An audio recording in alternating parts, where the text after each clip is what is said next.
Welcome to special show. మనం చూస్తున్నాము, వడ్డించేవాడు మనవాడైతే పంక్తులు ఎక్కడ కూర్చున్నా సరే పూర్తిగా కడుపు నిండుతుంది అని ఒక మాట వింటున్నారు, చూసారా? అలాగే వ్యవహారం నడిపేవాడు మనవాడైతే ఏం చేసినా సరే అది పూర్తి స్థాయిలో లాభాలనే మనకి ఆర్జించి పెడుతుంది అన్నది ఇప్పుడు కనిపిస్తుంది. ముఖ్యంగా గత ప్రభుత్వ హయాంలో కానివ్వండి, ప్రస్తుతం కానివ్వండి, జరుగుతున్న తీరుతెన్నులు గమనిస్తుంటే అదే సిచ్యువేషన్ మనకు కనిపిస్తుంది. ముఖ్యంగా ఏవైతే టెండర్లు, అందులోనూ ముఖ్యంగా చూస్తే విద్యుత్ శాఖకు సంబంధించిన టెండర్లు ఏవైతే ఉన్నాయో అక్కడ పవర్ఫుల్ దోపిడీ జరుగుతోంది. అంటే పవర్ సెక్టార్లో ఫుల్గా దోపిడీ జరుగుతుంది. ఆ దోపిడీ చేసే క్రమంలో కూడా చాలా క్యాలిక్యులేటెడ్గా, చాలా నీట్గా ఈ మొత్తం వ్యవహారాన్ని నడిపిస్తున్న సిచ్యువేషన్ మనకు కనిపిస్తుంది. ఎందుకంటే మొదటిది, ఏదైతే అక్కడ కొనుగోలు చేయాల్సిన పరికరాలు ఉన్నాయో దానికి సంబంధించిన రేట్లు కానివ్వండి, అది ఏ కంపెనీకి రావాలి, ఆ కంపెనీ ఎలా దాన్ని కంప్లీట్ చేయాలి, కంప్లీట్ చేసిన తర్వాత కలెక్షన్ ఎలా చేసుకోవాలనే దానిపైన పూర్తి స్థాయిలో ఒక అవగాహనతో, పూర్తి స్థాయి ఆలోచనతో, పూర్తి స్థాయి ప్రణాళికతో ముందుకు వెళ్తున్న సిచ్యువేషన్ మనకు కనిపిస్తుంది.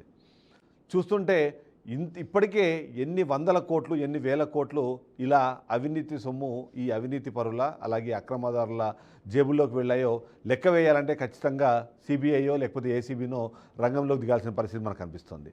ఎలా చూసినా సరే పవర్ఫుల్ దోపిడీ అన్నది కొనసాగించేందుకు అవసరమైన చర్యలు అయితే మనకు కనిపిస్తున్నాయి. అందులో ముఖ్యంగా చూస్తే విద్యుత్ పరికరాల కొనుగోళ్లలో అవినీతి అన్నది చాలా కామన్ ఫ్యాక్టర్ అయిపోయినట్టుగా మనకు కనిపిస్తుంది. అందులో ముఖ్యంగా చూస్తే ఆంధ్రప్రదేశ్ రాష్ట్రంలో దీనికి పూర్తి స్థాయిలో పేటెంట్ తీసుకున్నట్టుగా కొద్దిమంది వ్యవహరిస్తున్న సిచ్యువేషన్ మనకు కనిపిస్తుంది.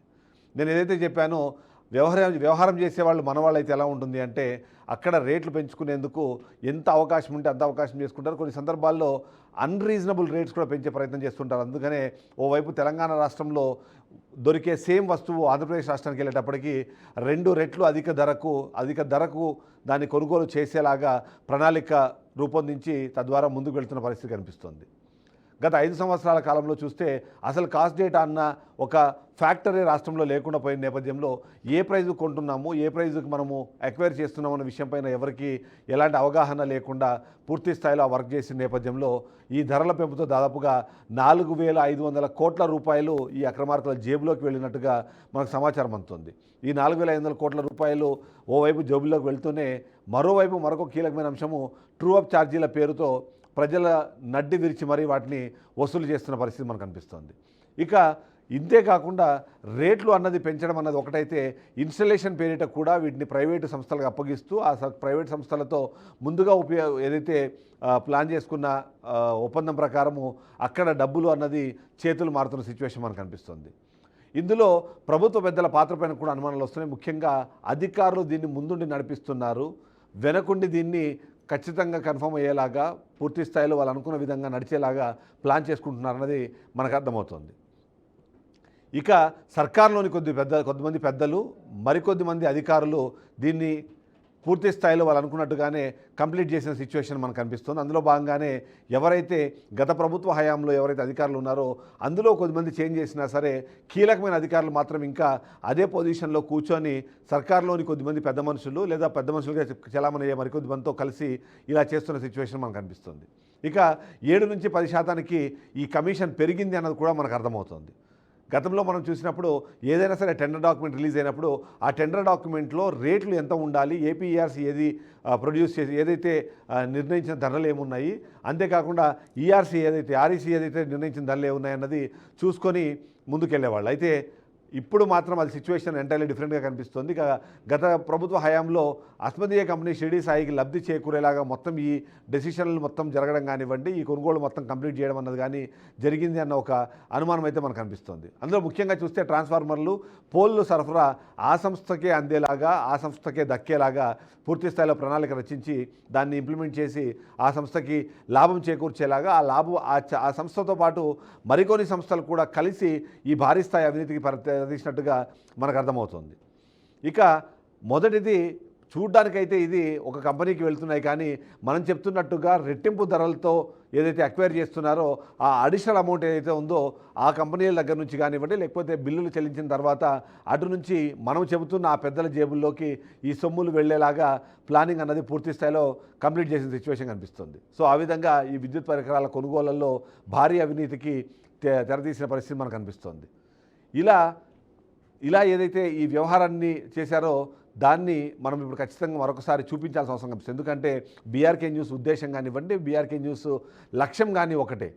మొదటిది, ఏదైతే రాష్ట్ర ప్రభుత్వము అవినీతికి ఆస్కారం లేకుండా, ఇలాంటి అవకతవకలకు అవకాశం లేకుండా తీసే ఒక టెండర్ ప్రక్రియ కానివ్వండి, చేస్తున్న ఆ ప్రణాళికలు కానివ్వండి, వాటిని మొక్క స్థాయిలోనే తుంచేస్తున్నారు ఈ అవినీతి అధికారులు అన్నది మనకు చాలా క్లియర్గా అర్థమవుతుంది. అందులో భాగంగానే రేట్లు పెంచడం కానివ్వండి, అస్మదీయులైన అదే కంపెనీలకి ఆ టెండర్లు దక్కేలాగా మొత్తం వ్యవహారం నడిపించడం అన్నది మనం చూస్తూనే ఉన్నాం.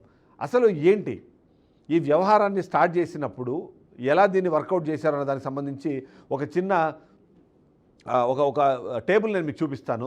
ఆ టేబుల్ చూసినప్పుడు మీకు అర్థమైపోతుంది. ఎందుకంటే కేవలం అది ఆంధ్రప్రదేశ్లోనో లేకపోతే తెలంగాణలో మాత్రమే దొరికే వస్తువులు కాదు, లేదా అవి ఇక్కడ మాత్రమే లభ్యమయ్యే సిచ్యువేషన్ కాదు. దేశవ్యాప్తంగా అన్ని రాష్ట్రాల్లోనూ వీటికి సంబంధించి ఉంటుంది. కానీ ఆంధ్రప్రదేశ్ రాష్ట్రంలో మాత్రం దీని రేట్లు మిగిలిన రాష్ట్రాలతో పోలిస్తే డిఫరెంట్గా ఉండడం అన్నది మనం గమనించాల్సిన సిచ్యువేషన్ కనిపిస్తుంది. ఒకసారి మనం ఇక్కడ ఉన్న వీటిని మనం గమనిస్తే, ఒకసారి అంటే ఇక్కడ మనం ఒకసారి చూస్తే నేమ్ ఆఫ్ ది మెటీరియల్ కానివ్వండి, అది ఎలా దాన్ని యూనిట్స్ని లెక్కేస్తారు, ఆంధ్రప్రదేశ్లో రేట్లు ఏంటి, తెలంగాణలో రేట్లు ఏంటి, ఒకవేళ వేరే రాష్ట్రాల్లో ఏంటి, కర్ణాటకలో ఏంటి అని చెప్పేసి ఒక చిన్న డెమాన్స్ట్రేషన్ నేను చేసి చూపించే ప్రయత్నం చేస్తున్నాను. ఇక్కడ ఏదైతే పిఎస్సిసి పోల్స్ అని ఉంటాయి, పిఎస్సిసి పోల్స్ అన్నవి ఈ పవర్ ట్రాన్స్మిషన్ కోసం యూజ్ చేసే పోల్స్. అవి ఒకవేళ ఎవరైనా సరే కొనాలి అనుకుంటే తెలంగాణ రాష్ట్రంలో అదే టీఎస్సిసి పోల్ని మనం కొంటే 1775 రూపాయలు రేటు దొరుకుతుంటే, కానీ ఆంధ్రప్రదేశ్ రాష్ట్రంలో మాత్రం 4377 రూపాయలకి సేమ్ పోల్ని కొని వాటిని ఇన్స్టలేషన్ పేరుతో మరి కాస్త డబ్బులు యాడ్ చేసి ఆ భారాన్ని ప్రజల మీద మోపుతున్న సిచ్యువేషన్ మనకు కనిపిస్తుంది. ఇక 9.1 మీటర్ పిఎస్సిసి పోల్ ఉంటుంది. ఇది 8 మీటర్ అయితే ఇది 9.1 మీటర్ పిఎస్సిసి పోల్ ఉంటుంది. అది తెలంగాణ రాష్ట్రంలో ఒకవేళ అక్వైర్ చేసి దాన్ని ఒకవేళ ఇన్స్టాల్ చేస్తే దానికి అయ్యే ఖర్చు 3540 రూపాయలు అయితే, సేమ్ అదే పోల్ని ఆంధ్రప్రదేశ్ రాష్ట్రంలో 7082 రూపాయలకి కొనుగోలు చేసే సిచ్యువేషన్ ఉంది. అంటే ఇది ఏపీఆర్సీ కాకుండా ఈ ఏదైతే ఎస్పీడీసీఎల్ చేసే రేట్లు, ఈ రేట్లో అక్వైర్ చేసుకునేందుకు అవసరం ఉండేలాగా టెండర్ ప్రక్రియ ఉన్నదాన్ని నడిపిస్తున్న పరిస్థితి ఉంది. అదే సేము దీని మీద నడిపే కండక్టర్ 55 స్క్వేర్ ఎంఎం కండక్టర్ ఒకవేళ ఒక కిలోమీటరు దీన్ని రన్ చేస్తే ఏపీలో అదే 80,254 రూపాయలు ఉంటే, అదే సేమ్ తెలంగాణ రాష్ట్రంలో కేవలం 41,000కు మాత్రమే అందుబాటులోకి వస్తుంది. అంటే ఒకవేళ నిజంగానే ఆంధ్రప్రదేశ్లోను తెలంగాణలోను ఒకేసారి 55 స్క్వేర్ ఎంఎంకి సంబంధించిన కండక్టర్ కానీ ఒకవేళ ఇన్స్టాల్ చేస్తే ఆంధ్రప్రదేశ్ రాష్ట్రానికి వచ్చే ఖర్చు 70,000 రూపాయలు ఉంటే 80,000 రూపాయలు ఉంటే, అదే దాన్ని తెలంగాణ రాష్ట్రంలో 41,000కే పూర్తి చేసే సిచ్యువేషన్ అన్నది అక్కడ మనకు కనిపిస్తుంది. ఇక 100 స్క్వేర్ ఎంఎం కండక్టర్ ఏదైతే మనం చూస్తే ఒక కిలోమీటర్ దూరం కానీ ఒకవేళ ఆ కండక్టర్ నడిపినప్పుడు 78,000 రూపాయలకే తెలంగాణలో పూర్తి చేస్తే, అదే వరకు ఆంధ్రప్రదేశ్ రాష్ట్రంలో 146,806 రూపాయలు వర్కౌట్ చేస్తున్నారు. అంటే ఈ విధంగా చూసినప్పుడు దాదాపుగా డబుల్ రేట్స్ అన్నవి మనకు కనిపిస్తున్నాయి. ఇక కేవలం ఒక చిన్న పిన్ను 11 kVకి సంబంధించిన ఇన్సులేటర్ పిన్నును ఒకసారి మనం చూసినా సరే, అది తెలంగాణ రాష్ట్రంలో 209 రూపాయలు పెట్టి కొనుక్కొని వాటిని ఇన్స్టాల్ చేస్తుంటే, అదే ఆంధ్రప్రదేశ్ రాష్ట్రంలో 411 రూపాయలు దాని మీద వెచ్చించే సిచ్యువేషన్ మనకు కనిపిస్తుంది. ఇక 33 kVకి సంబంధించిన పిన్ ఇన్సులేటర్ను ఒకవేళ మనం గమనిస్తే 578 రూపాయలు ఖర్చు పెడితే చాలు తెలంగాణ రాష్ట్రంలో ఆ పిన్ దొరికేస్తుంది. కానీ ఆంధ్రప్రదేశ్ రాష్ట్రంలో మాత్రం 1,077 రూపాయలు కానీ దాన్ని మీద ఖర్చు పెట్టాల్సిన అవసరం కనిపిస్తుంది. అంటే మనకు అర్థమవుతుంది కదా, చాలా క్లియర్గా ఇక్కడ ప్రతి ఒక్క పరికరం పైన, ప్రతి ఒక్క ఎక్విప్మెంట్ పైన కనీసం డబల్ ఉండేలాగా, అంటే ఏదైతే ఎంఆర్పీలు తెలంగాణ రాష్ట్రంలో దొరుకుతున్నాయో దానికి డబల్ రేట్లు ఆంధ్రప్రదేశ్ రాష్ట్రంలో ఖర్చు పెట్టి మరీ వాటిని కొని ఇన్స్టాల్ చేసిన సిచ్యువేషన్ కనిపిస్తుంది. ఇక ఇన్సులేటర్లకు సంబంధించి మనం మాట్లాడితే నెక్స్ట్ ట్రాన్స్ఫార్మర్స్ చాలా ఇంపార్టెంట్. ఎందుకంటే గత 5 సంవత్సరాల్లో మనం గమనించినప్పుడు లక్షలాది ట్రాన్స్ఫార్మర్లు మార్చిన సిచ్యువేషన్ మనకు ఉంది. అంతేకాకుండా ఆ కండక్టర్లు ఏవైతే ఉన్నాయంటే వైర్స్ని కూడా చాలా వందల కిలోమీటర్లు, వేల కిలోమీటర్లు మార్చిన సిచ్యువేషన్ ఉంది. వందలాది టవర్లన్నీ, వేలాది టవర్లను కూడా ఇన్స్టాల్ చేశారు. కేవలం ఒక్క ట్రాన్స్ఫార్మర్, అది 25 kVA ట్రాన్స్ఫార్మర్ని ఒకవేళ ఆంధ్రప్రదేశ్ రాష్ట్రంలో తీసుకోవాలనుకుంటే 1,41,600 రూపాయలు ఖర్చు పెట్టి ఈ భారాన్ని ప్రజల మీద మోపి వాళ్ళు ఆ ఇన్స్టలేషన్ కంప్లీట్ చేస్తే, అదే తెలంగాణ రాష్ట్రంలో 70,000 రూపాయలకి దొరికే పరిస్థితి ఉంది. ఇక కర్ణాటకలో ఒకవేళ చూస్తే సేమ్ అదే 62,207 రూపాయలకి సేమ్ ట్రాన్స్ఫార్మర్ అనేది మనకు దొరుకుతుంది. ఇక 63 kVA ట్రాన్స్ఫార్మర్ మనం చూస్తే ఆంధ్రప్రదేశ్ రాష్ట్రంలో 2,69,900 రూపాయలు ఉంటే 1,20,000 రూపాయలకే తెలంగాణలో కనిపిస్తుంది. అంటే ఇది డబల్ కన్నా ఇంకా ఎక్కువ. ఎందుకంటే ఒకవేళ 1,20,000 అనుకున్నా 2,40,000 అవ్వాలి, కానీ ఇక్కడ 2,69,000 అన్నది ఖర్చు పెడుతున్న నేపథ్యం ఉంటే, ఇదే ఒకవేళ కర్ణాటక రాష్ట్రంలోకి వెళ్తే కేవలం 90,000కే దొరుకుతుంది. అంటే 90,000 నుంచి తెలంగాణ రాష్ట్రంలోకి వచ్చేప్పటికి 1,20,000 అనుకుంటే సరే 10% అటు ఇటుగా ఎవరైనా క్యాల్కులేషన్ ఓకే అంటారు. కానీ బట్ ఆల్మోస్ట్ డబల్ కన్నా ఎక్కువ 240%, 250% ఎక్కువ ఉండడం అన్నది ఇక్కడ మనకి క్రియేట్ చేస్తున్న ఒక ప్రాబ్లం. ఇక 100 kV ఒకవేళ ట్రాన్స్ఫార్మర్ ఒకవేళ తీసుకుంటే తెలంగాణ రాష్ట్రంలో 1,90,000 రూపాయలతో ఒక ట్రాన్స్ఫార్మర్ దొరుకుతుంది. కానీ అదే ఆంధ్రప్రదేశ్లో 3,41,000కి కొని ఆ భారాన్ని ప్రజల మీద మోపే ప్రయత్నం చేస్తున్నారు. ఇక అదే సేమ్ కర్ణాటక రాష్ట్రంలోకి వెళ్తే 1,43,726 రూపాయలకి దొరికేస్తుంది. అంటే ఇక్కడ ఏం లేదు. ఈఆర్సీ అన్నది దేశవ్యాప్తంగా ఎలాంటి ట్రాన్స్ఫార్మర్లు వాడాలి, ఎలాంటి కండక్టర్లు వాడాలి, వాటికి ఏ పిన్నులు వాడాలి, వాటికి ఎలాంటి క్లాంపులు వాడాలి అన్నది ఒక స్టాండర్డ్ ప్రొసీజర్ ఉంటుంది. ఆ స్టాండర్డ్ ఆపరేషన్ సంబంధించిన రేట్స్ కూడా ఉంటాయి. కానీ ఆ రేట్స్లో 5-10% అన్నది ట్రాన్స్పోర్టేషన్ కానివ్వండి, ఇన్స్టలేషన్ కానివ్వండి, అక్కడ ఉన్న స్థానిక పరిస్థితులకు అనుగుణంగా ఆ రేట్లు అన్నదాన్ని ఓకే చేస్తారు. కానీ బట్ ఇక్కడ మాత్రం చాలా ఎంటైర్లీ డిఫరెంట్గా 11 kV వీసీబీ ఒక్కటి మనం ఇక్కడ చూస్తే తెలంగాణ రాష్ట్రంలో 3,45,000 అయితే ఆంధ్రప్రదేశ్ రాష్ట్రంలో అది 6,23,000 రూపాయలు ఖర్చు పెట్టాల్సిన సిచ్యువేషన్ క్రియేట్ చేశారంటేనే మనకు అర్థమైపోతుంది. అదే సేమ్ వీసీబీ 33 kV తీసుకుంటే 4,95,000 రూపాయల్లో తెలంగాణలో దొరుకుతుంది. కానీ 7,81,160 రూపాయలు ఆంధ్రప్రదేశ్ రాష్ట్రంలో పెట్టి ఖర్చు పెట్టి కొని వాటిని బిగించి ఆ భారాన్ని ఏదైతే ఉందో ఆ భారాన్ని మరీ తీసుకొని వచ్చి ప్రజల మీద వేస్తున్నారు. ఇక్కడ 2 రకాల సమస్యలు నేను మొదటి నుంచి చెప్తూనే ఉన్నాను. మొదటిది, ఇక్కడ ఎక్స్ట్రా ఏవైతే కోట్ చేస్తున్న అమౌంట్స్ ఉన్నాయో వాటన్నిటినీ ఆల్రెడీ ఈ అక్రమదారులు ఎవరైతే ఉన్నారో, ఈ అవినీతి పరులు ఎవరైతే ఉన్నారో వాళ్ళ జేబుల్లోకి వెళ్ళే ప్రయత్నానికి పూర్తి స్థాయిలో అక్కడ వర్కౌట్ చేస్తుంటే, మరొకటి ఇలా పెంచిన రేట్లతో తీసుకున్న టెండర్లు కానివ్వండి, అలా కంప్లీట్ చేసిన పేమెంట్లు కానివ్వండి, తర్వాత మళ్ళీ డిస్కంలకు భారంగా మారడము. డిస్కంలు ఆల్రెడీ నష్టాలు ఉన్నాయి కాబట్టి వాటి నుంచి బయటపడాలి అంటే పవర్ ఛార్జీలు పెంచడానికి అవకాశం ఇవ్వడం కానివ్వండి. వాటితో పాటు మరొక కీలకమైన అంశము ట్రూ అప్ ఛార్జీల పేరుతో వాటిని మళ్ళీ ప్రజల మీద మోపుతారు. అంటే ఏ విధంగా చూసినా సరే డబుల్ జలక్ అన్నది ప్రజలకి, వినియోగదారులకి వేసే ప్రయత్నం చేస్తున్నారు. ఇందులో అందరూ అప్పర్ మిడిల్ క్లాసో లేకపోతే పైన హై క్లాస్ వాళ్ళు ఉంటారంటే లేదు. ఇది లోవర్ మిడిల్ క్లాస్ కానివ్వండి, పేదవాళ్ళు కానివ్వండి, అందరికి కూడా ఒకే తరహా ఉంటుంది. కేవలం వాళ్ళు ఎంతైతే ఎవ్రీ మంత్ వాళ్ళు వాడే బిల్లును బట్టి ఆ ట్రూ అప్ ఛార్జెస్ అన్నవి యాడ్ చేసుకుంటూ వెళ్తారు. ఈ విధంగా చూసినప్పుడు చాలా క్లియర్గా అర్థమవుతుంది ఇదంతా ఒక వ్యవస్థీకృతమైన ఒక నేరంగా మార్చేశారు వీళ్ళు. మొదటిది, ఎవరికి టెండర్ దక్కాలన్న విషయం పైన పూర్తి స్థాయిలో ముందుగానే అవగాహనకు వచ్చి ఎవరికైతే టెండర్ దక్కించుకోవాలనుకుంటారో ఆయనతో దానికి సంబంధించిన కమిషన్లు కానివ్వండి, దానికి సంబంధించిన రేట్లు మొత్తం ముందుగానే మాట్లాడేసుకొని ఈ రేట్లు ఎవరి దగ్గర కొనాలి, ఏ రేటుతో కొనాలి అన్న దాన్ని కూడా ఈ అధికారులే డిసైడ్ చేస్తున్నారు. అధికారులు డిసైడ్ చేసిన తర్వాత వాళ్ళకే టెండర్ దక్కేలాగా వాళ్లకున్న ఏదైతే క్వాలిఫికేషన్ ఉందో దాన్నే ఎలిజిబిలిటీగా మార్చి చూపించే ప్రయత్నం చేస్తున్నారు. అలా ఆ ఎలిజిబిలిటీతో రాష్ట్ర వ్యాప్తంగా ఒకరు లేదా ఇద్దరు మాత్రమే క్వాలిఫై అవుతారు. అందులో ఆల్రెడీ వీళ్ళు ఎవరైతే డిసైడ్ చేశారో వాళ్ళకే ఆ టెండర్ దక్కేలాగా మొత్తం ప్లానింగ్ చేసి ముందు తీసుకెళ్తున్న సిచ్యువేషన్ ఉంది. అంటే ఈ విధంగా చూసినప్పుడు వెరీ క్లియర్లీ ప్రతి ఒక్కటి, అంటే విద్యుత్ శాఖలో జరిగే ప్రతి ఒక్క చిన్న వ్యవహారంలో కూడా 100 కోట్ల రూపాయల చేతులు మారేలాగానే ప్లాన్ చేస్తున్నారు. కేవలం ఇది ఇక్కడికే పరిమితం కావట్లేదు, ప్రతి ఒక్క విషయంలో కూడా. అందులో ముఖ్యంగా మనం చూస్తే మాత్రం ఇందులో చాలా క్లియర్గా కనిపించేది కొన్ని విషయాలు ఉంటాయి. అందులో మొదటిది ఈ ట్రాన్స్ఫార్మర్స్ కానివ్వండి, కండక్టర్స్ కానివ్వండి, టవర్స్ కానివ్వండి, టవర్స్తో పాటు అక్కడ యూజ్ చేసే అర్త్ పిట్స్ కానివ్వండి, అర్త్ పైప్స్ కానివ్వండి, ఇవన్నీ కూడా ప్రతి ఒక్కటి కూడా రేట్లు ఏవైతే ఉండాలో వాటికి డబల్ రేట్లతో వాటిని ప్రొక్యూర్ చేయడము, వాటిని ఇన్స్టాల్ చేయడము, తద్వారా అటు ప్రభుత్వం మీద భారం పడుతుంది, ఇటు ప్రజల మీద భారం పడుతుంది. బై ఎండ్ ఆఫ్ ఇట్ ఆ డబ్బులు మొత్తం ఎవరి దగ్గర పోతున్నాయి అంటే ఎవరైతే ఈ అవినీతినో లేకపోతే ఇలాంటి అవకతవకలనో సపోర్ట్ చేస్తున్న అధికారులు కానివ్వండి, లేకపోతే మిగిలిన వాళ్ళ చేతికి ఇది మొత్తం వెళ్తున్న పరిస్థితి మనకైతే చాలా క్లియర్గా కనిపిస్తుంది. సో ఇక్కడ చాలా క్లియర్గా మనం ఆలోచించాల్సింది ఏంటంటే అసలు ఎంఆర్పి అనేది ఎలా డిసైడ్ చేస్తున్నారు, ఎంఆర్పి డిసైడ్ చేయడానికి ప్రాతిపదిక ఏంటి అని ఒకసారి చూస్తే మాత్రము ఎంఆర్పి డిసైడ్ చేస్తోంది ప్రైవేట్ ఎంటిటీస్. అవి అలా డిసైడ్ చేయడానికి ఎవరు ప్రొవోకేట్ చేస్తున్నారు లేకపోతే ఎవరు వాళ్ళని అవకాశం ఇస్తున్నారు అంటే అధికారులు. ఎందుకు అంటే ఈ కొన్ని వస్తువులు అన్నది కేవలం ప్రభుత్వం మాత్రమే ఉంటుంది, ఇవి సామాన్య ప్రజలు కొనే అవకాశం ఉండదు. అందులో ముఖ్యంగా చూస్తే ఇప్పుడు మనం మాట్లాడుకుంటున్న ఈ పోల్స్ కానివ్వండి, ఇవన్నీ కూడా కేవలం ప్రభుత్వం మాత్రమే కొనాలి కాబట్టి ప్రభుత్వం కోసం మాత్రమే వాళ్ళు తయారు చేస్తారు.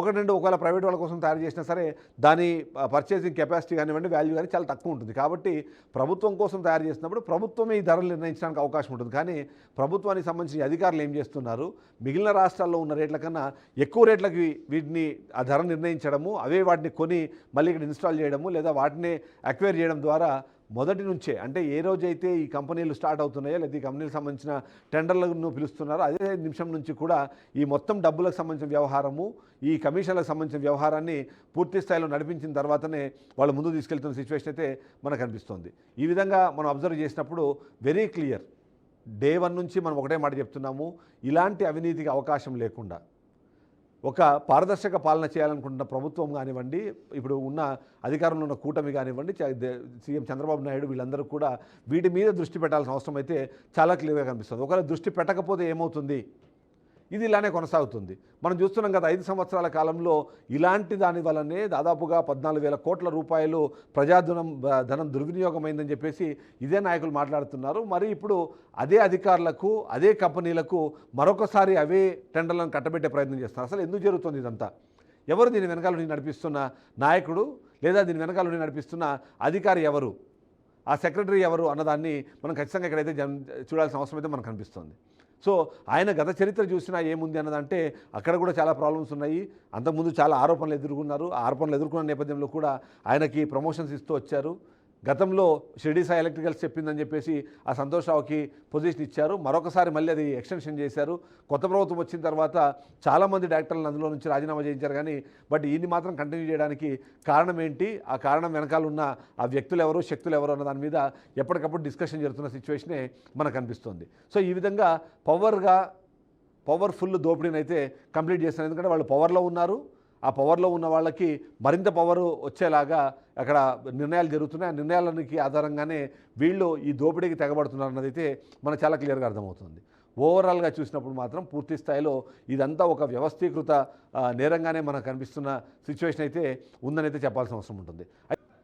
ఈ పవర్ఫుల్ దోపిడీ ఎలా జరిగింది అన్న విషయానికి సంబంధించి తెలంగాణ అలాగే ఆంధ్రప్రదేశ్ రాష్ట్రంలో ఉన్న ఆ ధరల వ్యత్యాసం ఏదైతే ఉందో ఆ వ్యత్యాసమే ఈ అక్రమార్కులకి ఆసరాగా మారిందన్నది అయితే మనకు చాలా క్లియర్గా అర్థమవుతుంది. గత 5 ఏళ్ల కాలంలో సర్కారు కొనుగోలు చేసిన విద్యుత్ పరికరాలను, తెలంగాణలోని కొనుగోలు చేసిన విద్యుత్ కొనుగోలు వివరాలను పోల్చి చూస్తే దాదాపుగా 4,500 కోట్ల అవినీతి జరిగినట్లుగా మనకు అర్థమవుతుంది. ఇది కేవలం ప్రాథమిక పరిశీలన మాత్రమే.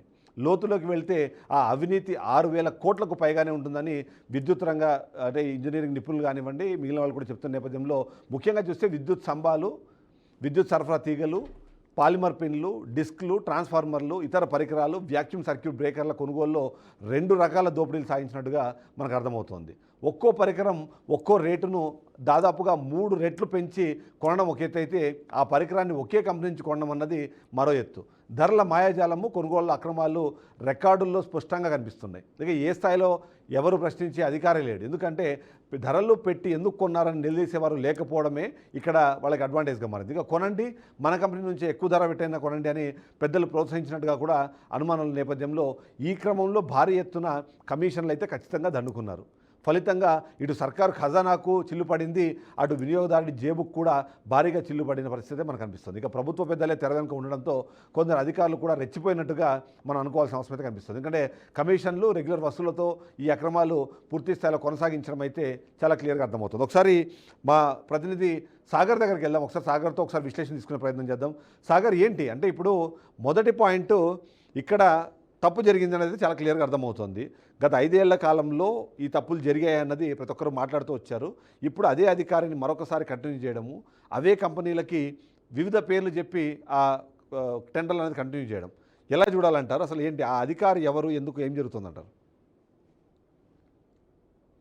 చాలా స్పష్టంగా అర్థమవుతోంది. 2019 నుంచి 2020 వరకు అనేక రకమైన కుంభకోణాలు జరిగాయి, లేకుంటే భారీ స్కాములు జరిగాయి. వీటిలో ప్రధానంగా విద్యుత్తుకు సంబంధించి మనం బీఆర్కే న్యూస్ ఇప్పటికే చాలా లోతుగా వెళ్ళి చాలా స్పష్టంగా క్లియర్ కట్ గా అవినీతి ఎక్కడ జరిగింది, ఏ రూపేణా జరిగింది, ఈ విద్యుత్ స్కామ్ ఎంత మీద జరిగి ఉంటుందని చెప్పి ఒక అంచనాకైతే వచ్చి వరుస ఎపిసోడ్లు అయితే ప్రసారం చేస్తూ ఉన్నాం. మీరు చెప్పారు 2019 2014 వరకు ఒక అంచనా ప్రకారం 4,500 కోట్లు ఉంటుందంటే ఇది 2,500 కోట్లు కాదు, సుమారు 13,000 కోట్ల పైచలకి అవినీతి జరిగి ఉంటుందని అనేక ఉదాహరణలు కూడా ఉన్నాయి. ఒక చిన్న పిన్ను ఏదైతే మనం ఏదైనా విద్యుత్ లైన్ లాగినప్పుడు ఒక చిన్న పిన్స్ ఉపయోగిస్తాం. ఆ చిన్న పిన్ను తెలంగాణ ఎప్పుడైనా మనం బేరీ చేసుకున్నాం, ఊరికే నోటు మాటలు కాకుండా అన్నిటి కూడా ఒక ప్రాక్టికల్ గా ఈ రేటు ఎంత ఉంటుంది, ఇంత స్కామ్ ఎక్కడ జరిగింది చూస్తే ఒక చిన్న పిన్ను రేటు 210 రూపాయలకు తెలంగాణలో ఉంటే అదే ఆంధ్రప్రదేశ్ 463 రూపాయలు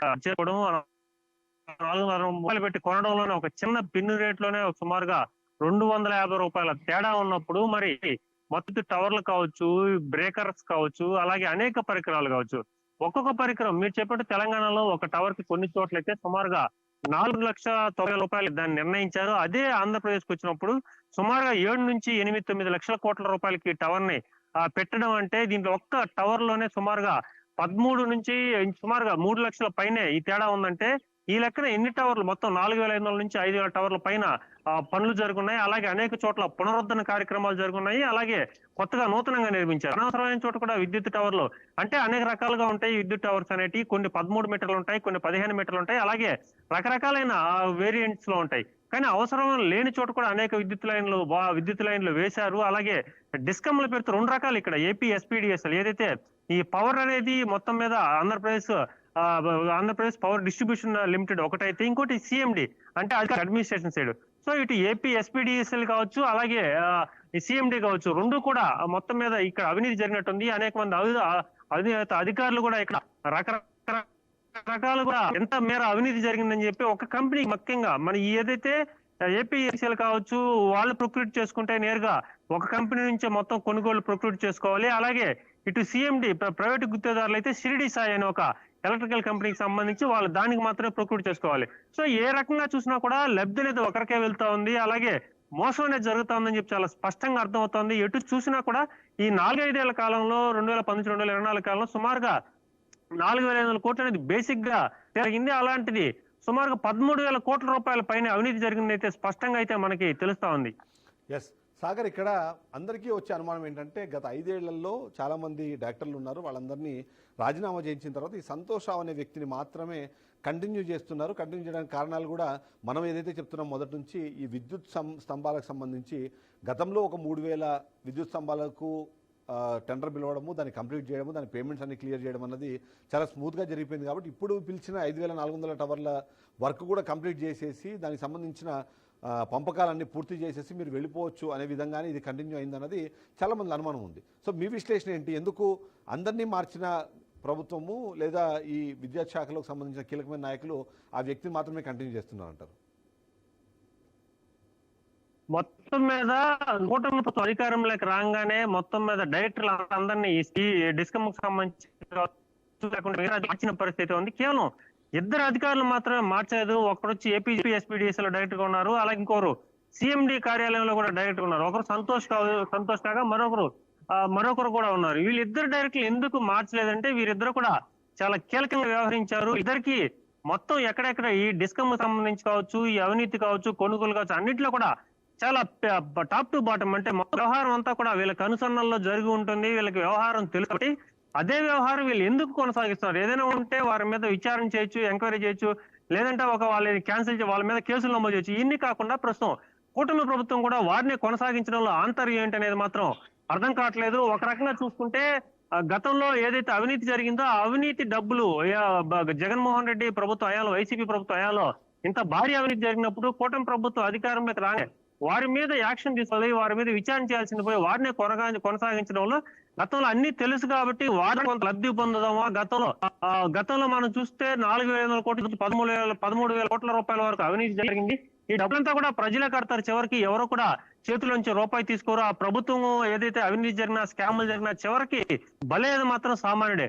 ఇదే క్రమంలో ప్రస్తుతం టీడీపీ ప్రభుత్వం కూడా ఇదే విధంగా వ్యవహరిస్తుందంటే సుమారుగా ఇప్పటికే 400 కోట్ల నుంచి 700 కోట్ల రూపాయలకు స్కామ్ జరిగే అవకాశం ఉంది. ఇప్పటికే దీనికి సంబంధించి అనేక కథనాలు కూడా ప్రసారం చేస్తా ఉన్నాం. ప్రసారం చేస్తున్నా కూడా వారిని ఎందుకు అట్టి పెట్టుకున్నారు? ఈ 4,500 5,000 టవర్ల వరకు చాలని చెప్పి చూస్తున్నారు. కాబట్టి ఈ కార్యక్రమం అంతా కూడా మొత్తం నెరవేర్చిన తర్వాత కానీ తీసేయాలా, లేదంటే మొత్తం పూర్తిన తర్వాత ఈ ఏదైతే తప్పు జరిగాయో ఆ తప్పులు కూడా వారి మీదే భారం మోపి, లేదంటే వారి మీదే ఆరోపణలు మోపి మొత్తం అన్ని వ్యవహారాలంతా వాళ్ళే చేశారని చెప్పి వాళ్ళ మీద నెట్టి మొత్తం వచ్చే డబ్బులు జోబులు వేసుకోవాలని చెప్పి ప్రస్తుతం కూటమి ప్రభుత్వం కూడా చూస్తుందా అనే అనుమానాలు కూడా తెలుస్తున్నాయి. సో ఏది ఏమైనప్పటికీ చివరగా కన్జ్యూమర్స్ ఎప్పుడైతే ఈ మొత్తం భారం అంతా ప్రజల మీద పడుతూ ఉంది. ఇప్పటికే 500 వచ్చే బిల్లు 1,000 రూపాయలు వస్తా ఉంది. అలాగే చాలా మంది కరెంట్ ఛార్జీ పెంచని చెప్పి గతంలో చంద్రబాబు నాయుడు చెప్పారు. ప్రస్తుతం కూడా కరెంట్ ఛార్జీలు ఎక్కడ అఫీషియల్ గా పెంచడం లేదు. మరి 500 1,000 రూపాయలు వస్తే కరెంట్ ఛార్జీ పెరిగిందనక ఇంకా ఏమనాలి? కరెంట్ ఛార్జీ ఏమన్నా సర్దుబాటు, లేదంటే వాళ్ళకి ఛార్జెస్ అంటారు, ఎక్స్ట్రా ఛార్జెస్, సబ్ ఛార్జెస్ రకరకాల పేర్లు చెప్తారు. ఈ ఛార్జెస్ అని ఏమని పిలవాలి? కరెంట్ ఛార్జీలు పెరిగిందనే కదా అంటారు. సో గతంలో జరిగిన ఇంత పెద్ద భారీ స్కామ్ జరిగిందని చెప్పి తెలా ఉన్నా కూడా ఇప్పుడు ఎందుకు వీళ్ళ మీద యాక్షన్ తీసుకోకుండా ఆ సంతోష్ అనే ఆ డైరెక్టర్ కావచ్చు, ఇటు సీఎండి, ఏపీ ఎస్పీడీఎస్ లో కీలక అందరినీ తీసేసినప్పుడు వీళ్ళిద్దరిని ఎందుకు కొనసాగిస్తున్నారంటే ఈ పాపంలో వాళ్ళకి బాగా ఉంది, బాగా ఉన్నా కూడా ప్రస్తుతం అదే దారిలో వీళ్ళు నడుస్తారని చెప్పి అనేక అనుమానాలే కాదు, కొంచెం దీని మీద మొత్తం కూడా ఇదే నిజం అని కూడా నిజం అని కూడా అనుకోని పరిస్థితి ఏర్పడతా ఉన్నాయి సాగర్. ఇక్కడ చాలా క్లియర్ గా చాలా అర్థమవుతుంది. ఒకటి అవసరం లేని పరికరాలను కొనిపించడము. ముఖ్యంగా మనం మాట్లాడితే టవర్లు అన్నాం, నిజంగానే ఆ టవర్లు అవసరమే లేదు. ఎందుకంటే 6 లేన్స్కి సంబంధించిన వాడి దగ్గర మాత్రమే ఆ M6 కానివ్వండి, M9 కానివ్వండి ఆ టవర్లు వేయాలన్నది ఒక రూల్ ఉంది. అది కూడా ఇంతకుముందు NH వాళ్ళు చేసేవాళ్ళు. దాన్ని కాస్త ఇప్పుడు అంటే ఒక వ్యవస్థీకృతంగా చేయడం కోసము రాష్ట్ర ప్రభుత్వమే అలాంటి టవర్లు నిర్మించాలి. ఆ నిర్మించే క్రమంలో తెలంగాణ కానివ్వండి, తమిళనాడు కానివ్వండి, కర్ణాటక రాష్ట్రాలతో పోలిస్తే ఎక్కువ రేట్లు. అక్కడ 2.6 లక్షల్లోనే ఒక టవర్ వస్తుంది. ఇక్కడ 5.2 నుంచి 5.93 లక్షల వరకు కూడా దాని రేట్లు పెంచుకునే అవకాశం కల్పించింది. ఇవన్నీ చూస్తుంటే ఒక్క డబ్బు సంపాదన లేకపోతే అవినీతికి ఆస్కారాన్ని క్రియేట్ చేసుకోవడం తప్ప ఇక్కడ ప్రజా సంక్షేమం కానివ్వండి, లేకపోతే ఆ ప్రజలకు మేలు చేయాలన్న ఆలోచన కానివ్వండి ఆ అధికారులకు లేదు అని ఏమైనా మనం చెప్పొచ్చు అంటారా? ఖచ్చితంగా సార్. అధికారుల చిత్తశుద్ధి ఉన్న అధికారులకి ఏమాత్రం ఈ అవినీతిని నిర్మూలించాలని కానీ లేదంటే అవినీతి చర్యలు తీసుకోవాలని కానీ ఇక్కడ ఉంటే మాత్రం ఎప్పుడో ఖండించి ఉండేవాళ్ళు, ఇప్పటికే చర్యలు తీసుకునేవాళ్ళు. కానీ గతంలో ఏదైతే జరిగిందో దాన్ని కొనసాగించడం, ఈ సంతోష్ రావు అనే డైరెక్టర్ ని అలాగే కొనసాగించడం ఆంతర్యం ఏంటి? ఎంత కూడా ఇప్పటికే వేల రూపాయల అవినీతి జరిగింది చెప్పి స్పష్టంగా తెలుస్తా ఉన్నా కూడా ఎందుకు మరి గమ్ముగుంది ప్రభుత్వం? కూటమి ప్రభుత్వం చాలా ట్రాన్స్పరెన్సీ అని చెప్తా ఉంది కానీ రైట్ సాగర్. ఓవరాల్గా చూస్తే మాత్రం ఇక్కడ చాలా క్లియర్గా అర్థమవుతున్న విషయము, వైపు చంద్రబాబు నాయుడు అలాగే పవన్ కళ్యాణ్ కానివ్వండి, కూటమి ప్రభుత్వం కానివ్వండి అవినీతికి ఆస్కారం లేకుండా ముందుకు వెళ్ళాలని ఒక ప్రయత్నం చేస్తుంటే మాత్రం ఈ అధికారులు ఆ లక్ష్యానికి తూట్లు పొడుస్తున్నారన్నదైతే మనకు చాలా క్లియర్గా అర్థమవుతుంది. ఇది మొత్తం ఆయన దృష్టికి వెళ్ళాలి, దీని మీద ఖచ్చితంగా చర్యలు ఉండాలి, ఎవరైతే తప్పులు చేశారో వాళ్ళకి శిక్షలు పడాలన్నది మాత్రమే బీఆర్కే న్యూస్ అభిమతం తప్ప ఎవరి మీద పర్సనల్గా గ్రడ్జ్ కానివ్వండి, ఇంకొకరి మీద ఎవరి మీద మాకు పర్సనల్గా కోపం కానివ్వండి ఎట్టి పరిస్థితుల్లోనూ ఒక ప్రతిపక్షంగా వ్యవహరించే ప్రయత్నం అన్నది మాత్రం ఇవాళ బీఆర్కే న్యూస్ చేస్తుంది. అందులోనూ ప్రజల పక్షం నిలవాలన్న ఒక ప్రయత్నంలో భాగంగానే ఈ మొత్తం విషయాన్ని కూడా ప్రభుత్వం దృష్టికి తీసుకెళ్లే ప్రయత్నంతో పాటు ప్రజలకు కూడా దీని మీద సమాచారము అలాగే దీనికి సంబంధించిన నాలెడ్జ్ ఉండాల్సిన అవసరం ఉంది అన్నది నమ్మాం కాబట్టి దీన్ని ప్రజల్లోకి తీసుకెళ్లే ప్రయత్నం చేస్తున్నాం. ఇక మరొక కీలకమైన అంశం మనం ఇక్కడ మాట్లాడుకోవాలంటే మాత్రము ఇప్పుడు ఓవైపు లిక్కర్ స్కామ్కు సంబంధించిన డిస్కషన్ జరుగుతుంది. లిక్కర్ స్కాము మ్యాక్సిమం అయితే ఒక 3,000 నుంచి 3,600 కోట్లు మాత్రమే ఉంటుంది అన్నది ప్రతి ఒక్కరు మాట్లాడుకుంటుంటే దానికి 4-5 రెట్లు ఎక్కువ ఉన్న ఈ స్కామ్ గురించి ఎక్కువగా డిస్కషన్ జరగకపోవడానికి కారణం ఏంటి అన్నది కూడా కొద్దిమందిలో ఒక ప్రశ్న అయితే మొదలవుతుంది. అందులో ముఖ్యంగా ఎవరైతే ఈ విద్యుత్ రంగానికి సంబంధించిన విశ్లేషకులు ఉంటారో వాళ్ళు ఎందుకు దీని మీద అంత కాన్సన్ట్రేట్ చేయట్లేదు, ముఖ్యంగా గత ప్రభుత్వ హయాంలో ఎవరైతే ఈ తప్పులకు పాల్పడ్డారన్న ఆరోపణలు ఉన్నాయో అదే వ్యక్తుల్ని కంటిన్యూ చేయడం కానివ్వండి, అదే తరహా టెండర్ ప్రాసెస్ మొత్తం అలానే కంప్లీట్ చేయడం అన్నది ఏంటి, దీని వెనకాల ఏం జరుగుతోంది అన్నదైతే ఒక ప్రశ్న అయితే ప్రతి ఒక్కరి మధ్యలోనూ మెదులుతోంది. అందులో ముఖ్యంగా చూస్తే విద్యుత్ శాఖకు సంబంధించిన టాప్ టు బాటం అందరు అధికారులు కలిసే ఈ కార్యక్రమానికి పాల్పడ్డారా, పూనుకున్నారా, అది అనుగుణంగానే నడుస్తున్నారన్నది అయితే చాలామందిలో ఒక ప్రశ్న ఉంది. ఒకసారి మా ప్రతినిధి నాయుడు దగ్గరికి వెళ్దాం, ఒకసారి నాయుడుతో కూడా ఒకసారి ఈ ఇన్ఫర్మేషన్ తీసుకునే ప్రయత్నం చేద్దాము. నాయుడు, ఇది ఎలా చూసినా సరే కేవలం అవినీతికి ఒక ఆస్కారాన్ని క్రియేట్ చేసుకోవడం తప్ప ప్రజల సంక్షేమం కానివ్వండి, లేకపోతే వీళ్ళు చెబుతున్నట్టుగా విద్యుత్ లాస్ కాకుండా ఏదైతే లో వోల్టేజ్ కానివ్వండి ఇలాంటి వ్యవహారం లేకుండా ఇలాంటి ఇబ్బందులు లేకుండా ఉండడం కోసం చేస్తున్న ఒక కసరత్తుగా ఏదైతే చెప్తున్నారో అది అబద్ధం అనే ఫీలింగే కలుగుతుంది. మీ విశ్లేషణ ఏంటి?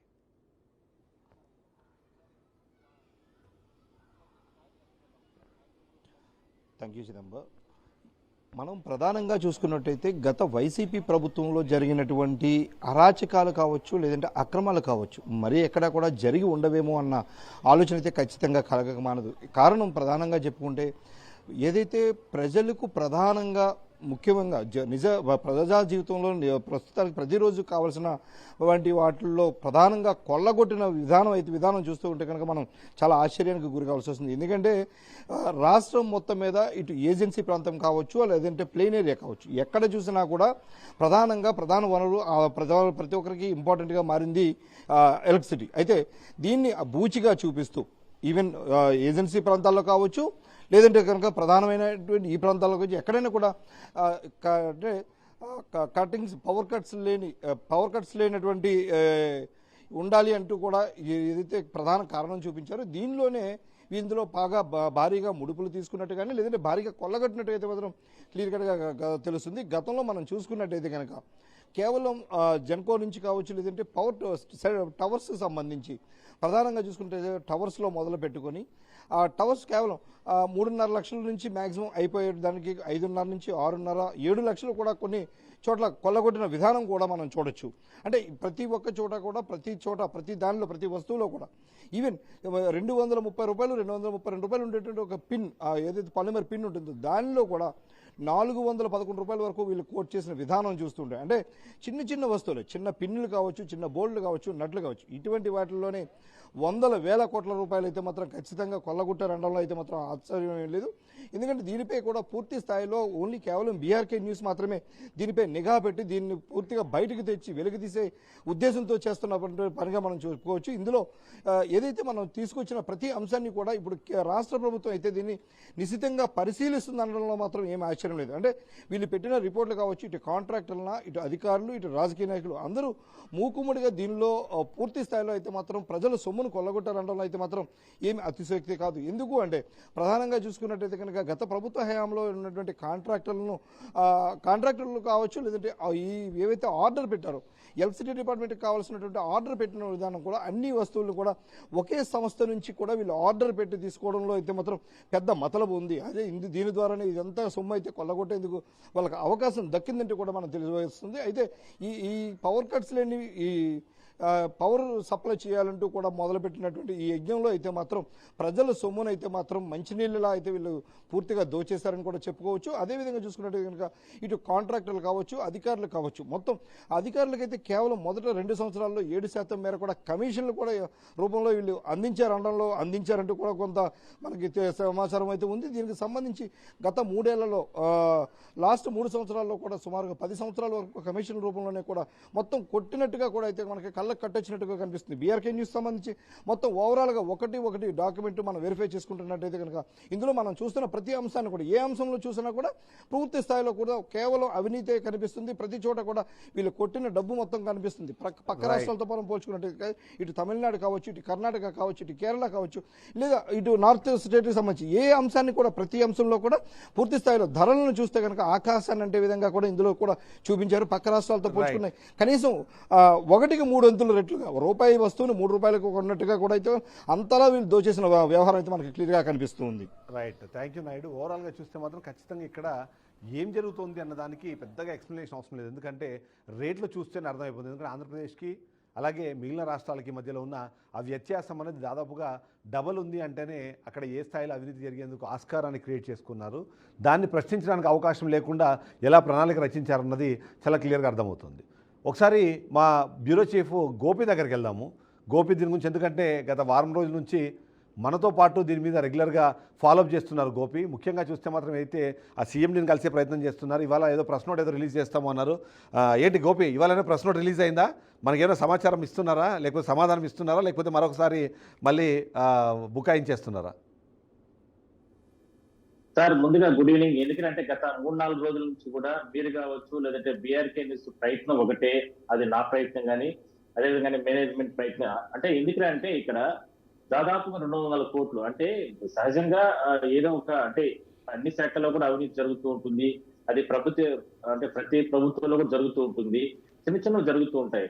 అయితే ఎప్పుడు కూడా అంటే సుదీర్ఘంగా మనం చూస్తే దాదాపుగా ఒక 10-15 సంవత్సరాలు 20 సంవత్సరాల లోపల ఈ సుదీర్ఘ ప్రయాణంలో అంటే ఉమ్మడి రాష్ట్రంలో ఉన్నప్పటి నుంచి కూడా ఇంత భారీ స్కామ్ ఇంత పెద్ద ఎత్తున అంటే ఏపీఎస్పీడీసీఎల్ ఏపీ ట్రాన్స్పోర్ట్ దీనికి సంబంధించి ఇంత పెద్ద ఎత్తున ఇంత విచ్చలవిడిగా ఇంత దౌర్జన్యంగా అంటే ఇంత అంటే ఒకరికి చెప్పాలంటే అంటే మనం ఏం చేసినా చెల్లుతుంది అనేటటువంటి ఒక అహంభావంతో ఇంత పెద్ద ఎత్తున ప్రజాధనాన్ని దోపిడీ చేయడానికి ప్రయత్నాలు చేస్తున్నారు. దాన్ని మనం అడ్డుకునే ప్రయత్నం చేస్తున్నాం గత 3-4 రోజుల నుంచి కూడా. ఎందుకంటే ఏపీఎస్పీడీసీలకు సంబంధించి ఇక్కడ తిరుపతి నుంచే మొత్తం వ్యవహారాలు నడుస్తూ ఉంటాయి.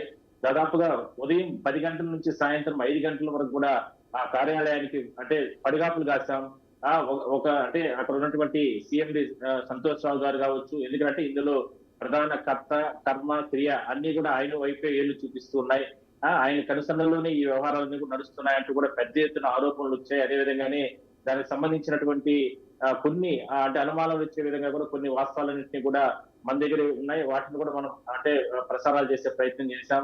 ఏదో ఒక ప్రయత్నం చేసి ప్రజాధనం లూటీ కాకుండా ప్రయత్నం చేయాలనేదే మన తపన. కాబట్టి దీనికి సంబంధించి పూర్తి స్థాయిలో కూడా మనం చేస్తున్నటువంటి ప్రయత్నంలో భాగంగా ఎన్నో రకాల అవమానాలు, ఇబ్బందులు, అదేవిధంగానే ఆ కార్యాలయానికి వెళ్ళిన సందర్భంలో రకరకాల వేధింపులు అయినప్పటికీ కూడా మనం ఎక్కడ కూడా వెనకడుగు వేయలేదు. అయితే డెఫినెట్లీ ఇక్కడ గోపి నేను నిజంగా మిమ్మల్ని అప్రిషియేట్ చేయాలి. ఎందుకంటే యూజువల్గా చాలామంది జర్నలిస్టులు మనం అబ్జర్వ్ చేశాము, సార్ వెళ్ళాం సార్, మేము ప్రయత్నించాము, మాకు కుదరలేదు, అంతకుమించి ఏం అవ్వదు అని చెప్పకుండా వాళ్ళు మనల్ని అవమానపరుస్తున్నా సరే, లోపల రానికుండా ఆపుతున్నా సరే, మీరు మీకున్న మీ సీనియారిటీతో లోపలికి వెళ్ళి వాళ్ళతో మాట్లాడే ప్రయత్నం చేయడం కానివ్వండి, వాళ్ళతో ఆ వివరణ తీసుకునే ప్రయత్నం చేయడం కానివ్వండి, ఖచ్చితంగా బీఆర్కే న్యూస్ తరఫున అంటే మీరు మా కొలీగ్గా, మా సిబ్బందిగా ఖచ్చితంగా నేను మిమ్మల్ని ఇక్కడ అప్రిషియేట్ చేయాల్సిన అవసరం అయితే మనకు కనిపిస్తుంది. ముఖ్యంగా చూస్తే మాత్రము సీఎండి తప్పించుకొని తిరుగుతున్నారు అన్నదైతే మనకు అర్థమవుతుంది.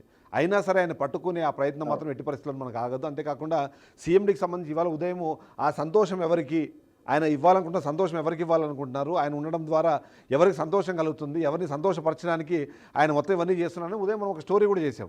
అది కూడా ఇప్పటికే ఆయనకు ఆ లింక్ వెళ్ళింది అని నాకు తెలిసింది. దానికి సంబంధించి కూడా ఆయన ఎందుకు బీఆర్కే చూసుకుని నా మీద అంత కోపము అనే విధంగా కూడా ఆయన మాట్లాడినట్టుగా తెలుస్తుంది. ఓవరాల్గా చూస్తే ఏంటి ఆయన ఉద్దేశం ఏంటి, ఎందుకు సమాధానం చెప్పడానికి ఆయన ముందుకు రావట్లేదు అంటారు? సార్ అంటే ఇక్కడ కోపం కాదు కానీ జరిగినటువంటి అంటే జరుగుతున్న దాన్ని ఏదో ఒక రకంగా అంటే కొద్ది రోజులు దీన్ని అంటే పోస్ట్పోన్ చేసుకుంటూ వస్తే అంటే మనకున్నటువంటి సమాచారం ప్రకారం అంటే ఈ నెల 19వ తారీఖుని టెండర్లకు సంబంధించిన ప్రక్రియ అంతా కంప్లీట్ చేశారు కాబట్టి బిడ్లు అనేది అంటే ప్రాసెస్ ప్రకారం 20వ తారీఖున అంటే ఎవరికి ఆ 3 కంపెనీల్లో ఎవరికి కేటాయించాలనేది కూడా ఒక నిర్ణయం తీసేసుకున్నారు. అంటే ఈ విషయాన్ని మనం గతంలో కూడా మనం చెప్పాం, ఒకే కంపెనీకి ఇవ్వబోతున్నారు అంటూ కూడా. దాన్ని కూడా అంటే ఆపు పెట్టేస్తుంటే తెలుస్తుంది. అంటే బయటికి రానియకుండా అంటే ఒక 6 రోజులు ఇది నేరుగా అంటే కంప్లీట్ చేయగలిగితే, కొద్ది రోజులు పోస్ట్ పోన్ చేయగలిగితే కదా దాని తర్వాత వీళ్ళందరూ మర్చిపోతారు. అంటే ఎవరైతే పోరాటం చేస్తున్నారో, ప్రయత్నం చేస్తున్నారో, ప్రజల డబ్బుని కాపాడే ప్రయత్నం చేస్తున్నారో, ఒక బీఆర్కే న్యూస్ ఛానల్ కావచ్చు, లేదంటే రిపోర్టర్స్ కావచ్చు, లేదంటే మీరు కావచ్చు, అందరూ కూడా దీన్ని మర్చిపోతారు. దాని తర్వాత మన వ్యవహారాలు మనం నడిపించుకోవాల్సిన ఉద్దేశంతో దీన్ని బహుశా పోస్ట్ పోన్ చేసినట్టు కూడా తెలుస్తుంది. అయితే ఇదంతా జరుగుతున్న విషయం పిన్ టు పిన్ ప్రతి ఒక్కటి కూడా వాళ్ళు చూస్తున్నారు, అబ్జర్వ్ చేస్తున్నారు. అయితే ఈ విషయంలో అంటే నిన్న వెళ్ళాం, ఇవాళ వెళ్ళాం. నిన్న ప్రెస్ నోట్ రిలీజ్ చేస్తారని చెప్పి సంబంధించిన కార్యాలయం, సీఎండీకి సంబంధించిన కార్యాలయం పిఎస్ గారు కావచ్చు, లేదంటే వాళ్ళు కొంతమంది పిఆర్ఓలు వీళ్ళందరూ కూడా చెప్పడం జరిగింది. ఆ ప్రెస్ నోట్ అంటే వాస్తవాలు, మీరు చేసేదంతా కూడా అవాస్తవాలు, కానీ వాస్తవాలని ఇవి అని అంటూ కూడా వాళ్ళు ఏదో కొన్ని డాక్యుమెంట్స్ కూడా చూపించడం జరిగింది. ఆయన బై హ్యాండ్ మనం అడిగాం, ఆ డాక్యుమెంట్స్ మాకు ఇవ్వండి, మేము అదే సిఎండి గారు మీడియా అంటే మాతో వచ్చి ముందుగా ఒక బైక్ ఇచ్చినా లేదా సరే, వాయిస్ ఇచ్చినా సరే, లేదంటే ఎక్స్ప్రెస్ ఇచ్చినా సరే, ఏం చేసినా కూడా సరే మేము ఇప్పటికి 3 రోజుల నుంచి ప్రయత్నం చేస్తున్నాం, ఆయన ఇక్కడికి రాకుండా వీడియో కాన్ఫరెన్స్ లో ఉండాలని చెప్పి అక్కడికి లోపలికి పోనీరు, అదేవిధంగా కడపకి వెళ్ళిపోయారని చెప్తారు, ఇట్లా రకరకాల లోపలికి కెమెరాలు రానీరు, అడ్డుకుంటారు, ఇట్లా రకరకాలుగా ఎందుకు చేస్తున్నారు, అంటే ఏదో జరుగుతుంది కదా, మరి ఈ జరుగుదాన్ని కప్పించుకోవడానికి మీరు ఏ విధంగా చేస్తున్నారని మనం అడిగినప్పుడు కూడా వాళ్ళు లేదని దీని క్లారిఫికేషన్ మేము పూర్తి స్థాయిలో కూడా మేము ప్రెస్ నోట్ రిలీజ్ చేస్తాం, గంటకంతా మీకు ఆ డాక్యుమెంట్స్ అవన్నీ కూడా ఇస్తామంటారు. దాని తర్వాత లోపలికి అనుమతించలేదు, నిన్న లేదు, ఇవాళ లేదు, కంప్లీట్ గా వాటన్నిటి కూడా ఆపివేయడం జరిగింది. అంటే ప్రెస్ నోట్ రిలీజ్ చేస్తానని చెప్పిన తర్వాత కూడా మళ్ళా కూడా దాన్ని ఆపివేసే ప్రయత్నం ఎందుకు చేశారు, అంటే దాన్ని కూడా పోస్ట్పోన్ చేసుకునే స్థాయికి వచ్చారనేది ఇక్కడ ఇంకా అనుమానం అనేది కొంచెం బలపడింది. అయితే ఇక్కడ ఒక పాయింట్ మనం మాట్లాడుకోవాలి గోపి. మనం మామూలుగా కొంతమంది ఏం చేస్తారంటే జస్ట్ దీనికి సంబంధించి ఏదో ఒక సమాచారం ఇచ్చేసి దానికి సంబంధించిన ఎలాంటి డాక్యుమెంట్స్ లేకుండా, దానికి సంబంధించిన ఎలాంటి ఏమంటారు ప్రూఫ్స్ లేకుండా ఏదో వార్త వేసేసి వదిలేస్తారు. కాబట్టి బీఆర్కే న్యూస్ కూడా అలాంటిది అని మేబీ ఆయన ఫీల్ అయి ఉండొచ్చు. కానీ ప్రతిరోజు మనం దీన్ని డీపర్గా డిగ్ చేస్తున్న కొద్దీ ఎలాంటి వివరాలు బయటకు వస్తున్నాయి, ఆ వివరాలు బయటకు వచ్చే క్రమంలో మనము వాళ్ళు ఎవరైతే టెండర్ వేసే 3 కంపెనీలు, సన్షైన్ ఇన్ఫ్రా, క్రియేటివ్ టెక్నాలజీస్, అలాగే శ్రీ లక్ష్మీ నరసింహ కన్స్ట్రక్షన్స్, ఈ 3 కంపెనీలే ఉంటాయని ఇంత పర్ఫెక్ట్గా చెప్పగలుగుతున్నాము అంటేనే వాళ్ళకి ఇప్పటికే ఒక అంచనా వచ్చేసింది. పూర్తి స్థాయిలో మనం పర్ఫెక్ట్గా వర్కౌట్ చేస్తున్నాము, హోంవర్క్ చేస్తున్నాము, ఈ డీపర్ బాగా డిగ్ చేస్తున్నాము అన్నది అయిన తర్వాత కూడా ఇంకా తప్పించుకునే ప్రయత్నం. అంటే కేవలం మీరు అన్నట్టు ఒక 2-3 రోజులు అయిపోతే అందరూ మర్చిపోతారన్న ఉద్దేశంలోకే వాళ్ళు వెళ్ళినట్టుగా అనుకోవాలంటారా? తప్పకుండా సార్, ఎందుకంటే ఇది వాస్తవం కూడా. ఎందుకంటే బహుశా అంటే 20వ తారీఖు మనం అనుకున్న దాని ప్రకారం ప్రభుత్వం అంటే వాళ్ళ రూల్స్ ప్రకారం, మనం అనుకునేది కాదు, వాళ్ళ రూల్స్ ప్రకారం 20వ తారీఖున ఈ టెండర్లు అనేది కేటాయించారు. మరి ఇప్పటి వరకు కూడా దాన్ని పోస్ట్పోన్ చేసుకుంటూ వస్తున్నారు. అంటే ఎక్కడ కూడా అంటే ఆన్లైన్ లో కావచ్చు, లేదంటే మాన్యువల్ గా వాళ్ళకి ఇచ్చినట్టు కావచ్చు, ఎక్కడ కూడా దాన్ని అంటే గప్చిప్గా దాన్ని ఆ ఫైల్ నే పక్కన పెట్టేసిన లెవెల్లో. అంటే ఇదంతా కూడా ఎన్నో రకాల అంటే ఇవన్నీ తప్పుపుచ్చుకుంటూ కూడా మళ్ళా దీన్ని ఇదంతా కూడా మీరు చేస్తుంది తప్పుడు ప్రచారం, ఎక్కడ కూడా విద్యుత్ శాఖలో ఏదైనా జరగలేదు, దీనిపైన సీఎండీ గారు ప్రెస్ నోట్ రిలీజ్ చేయమని చెప్పినారు అని అన్నారు. మరి మీరు తప్పు లేనప్పుడు, మరి ఇన్ని కోట్ల రూపాయల స్కామ్ జరగలేదు అని అనుకున్నప్పుడు మరి ప్రెస్ నోట్ రిలీజ్ చేయొచ్చు కదా. బై హ్యాండ్ మనమే అక్కడికి వెళ్ళాం.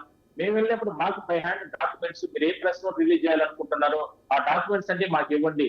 దాన్ని కూడా కనీసం సీఎండీ గారు అంటే సంతోషరావు గారు బయట ఇవ్వడానికో లేదా మాట్లాడడానికో బీఆర్కే న్యూస్ తో మాట్లాడడానికో ప్రయత్నం చేయలేదు, అంటే ఇవ్వడం లేదు ఆయన. ఓకే సార్ పక్కన పెడదాం. మీ దగ్గర ఉన్నటువంటి అంటే పారదర్శకంగా ఈ టెండర్ల ప్రక్రియ కావచ్చు, లేదంటే దీంట్లో భారీ స్కామ్ జరగలేదు అనడానికి మీ దగ్గర ఆధారాలు ఉన్నాయి కాబట్టి మీరు ప్రెస్ నోట్ రిలీజ్ చేస్తానంటున్నారు కాబట్టి మరి ఆ ప్రెస్ నోట్ అన్నా ఇవ్వండి, ఆ డాక్యుమెంట్స్ ఇవ్వండి అంటే అది కూడా ఇవ్వలేదు. కంప్లీట్ గా దాన్ని కూడా పక్కన పెట్టేశారు. అంటే చూడొచ్చు, టెండర్ల కేటాయింపులు, దాని తర్వాత ఇంత పెద్ద మొత్తంలో దాన్ని కప్పిపుచ్చుకునే దానికి మళ్ళా ప్రెస్ నోట్ రిలీజ్ చేస్తామని చెప్పి దాన్ని పక్కన పెట్టేసి ఈ రకంగా అంటే ఏదో ఒక రకంగా జరుగుతుంది, తప్పు జరుగుతుంది అనేది చాలా స్పష్టం దీంట్లో. ఇదే విషయాన్ని చాలా ప్రాంతాల్లో అంటే నిజంగా చెప్పాలంటే సార్ చాలా మంది ముందుకు రాలేదు, కానీ నేను పరిశీలన చేసిన దాంట్లో నేను ఫోన్ ద్వారా చాలా మంది రిటైర్డ్ అయినటువంటి ఎలక్ట్రికల్ డిపార్ట్మెంట్లు చాలా మందిని చిత్తూరు జిల్లాలో చాలా మందితో మాట్లాడడం జరిగింది. మీరు చేస్తున్న ప్రయత్నం ఏ ఛానల్ ఏ పత్రికలు కావచ్చు ఎవరు కూడా ఇంత సాహసం చేయలేదు. నిజంగా ప్రజలకు సంబంధించి ఎందుకంటే ఇవాళ పేదలు కనీసం 200-300 రూపాయలు కరెంటు బిల్లు కట్టుకోవాలంటేనే ఎన్నో రకాల ఇబ్బందులు పడుతున్నారు.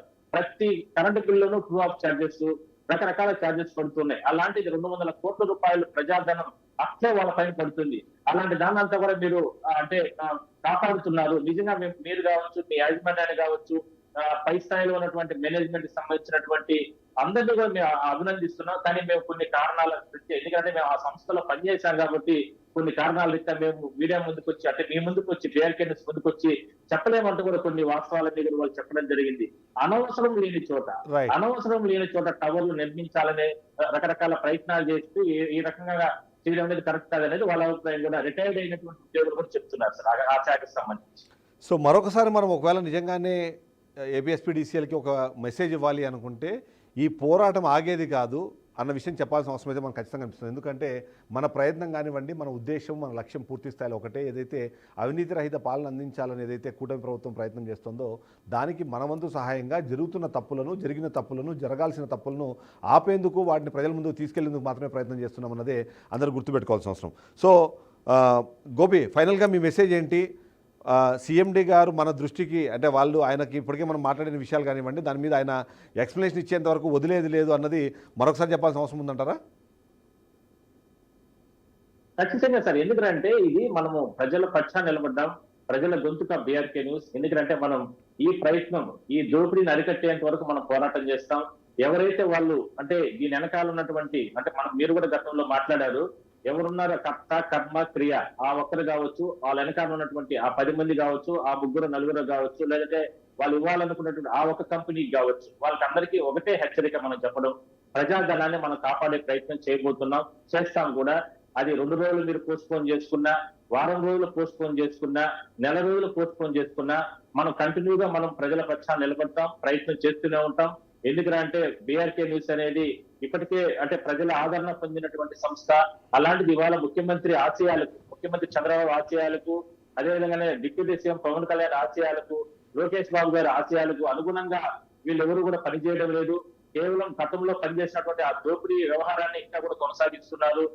కాబట్టి మనం ఎట్టి పరిస్థితుల్లో కూడా దీన్ని ముందుకు తీసుకెళ్తాం. ఎందుకంటే ఏపీఎస్పీడీసీఎల్ దీనికి సంబంధించి స్కామ్ సంబంధించి విషయంలో కావచ్చు, దీనికి ఎట్టి పరిస్థితుల్లో కూడా వదిలే ప్రసక్తే లేదు. చూద్దాం మరి ఇంకా ఎన్ని రోజులు దీన్ని వాళ్ళు కంటిన్యూషన్ గా పోస్ట్పోన్ చేస్తారో మనం కూడా దాన్ని ఆపే ప్రయత్నం అంతా ఖచ్చితంగా మనం కొనసాగిస్తాం. Right, thank you Gopi. ఓవరాల్గా మనం ఇప్పటిదాకా మనం చూసాము, ఓవైపు టవర్లకు సంబంధించిన ఆ స్కామ్ని మనం బయటపెట్టాము. నిన్న అండర్లైన్ విద్యుత్ దాంతో ఏదైతే 114 కోట్ల రూపాయలు దండుకునే ప్రయత్నం చేస్తున్నారో దానికి సంబంధించి, ఎందుకంటే 5% మించి టెండర్కి ప్రీమియం కన్నా 5% మించి పెంచకూడదన్న నేపథ్యంలో దాదాపుగా 8.98 అలాగే 8.99% ఎక్కువ రేట్లకి టెండర్లు దక్కించుకున్న నేపథ్యం చూస్తే ఇక్కడతో మన పోరాటం ఆగట్లేదు. మనం ఇప్పటిదాకా రిలీజ్ చేసింది, ఇప్పటిదాకా మనము ఎక్స్పోజ్ చేసింది కొద్దిగా అయితే, రేపు మరో 2 స్కాములు జరగకుండా ఆపేందుకు బీఆర్కే పంతం అన్నది తీసుకుంటోంది. బీఆర్కే న్యూస్ మరో 2 ఇలాంటి స్కాములు జరగకుండా ఆపేందుకు మరో 2 విషయాల్ని రేపు తెరపైకి తీసుకొని రాబోతోంది.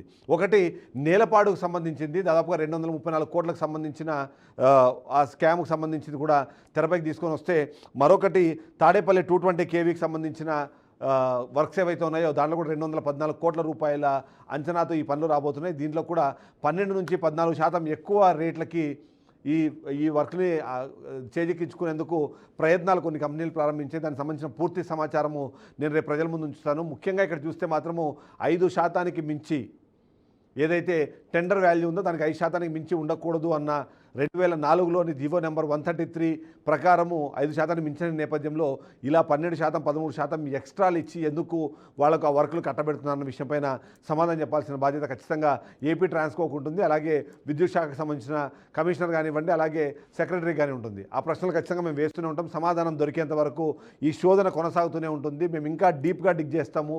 ఎవరైతే దీని వెనకాల ఉన్న శక్తులు ఉన్నారో వాళ్ళందరినీ కూడా ప్రపంచం దృష్టికి తీసుకొచ్చి ప్రపంచం ముందు వాళ్ళని దోషులుగా నిలబెట్టే ప్రయత్నం అన్నది కంటిన్యూ అవుతూనే ఉంటుంది.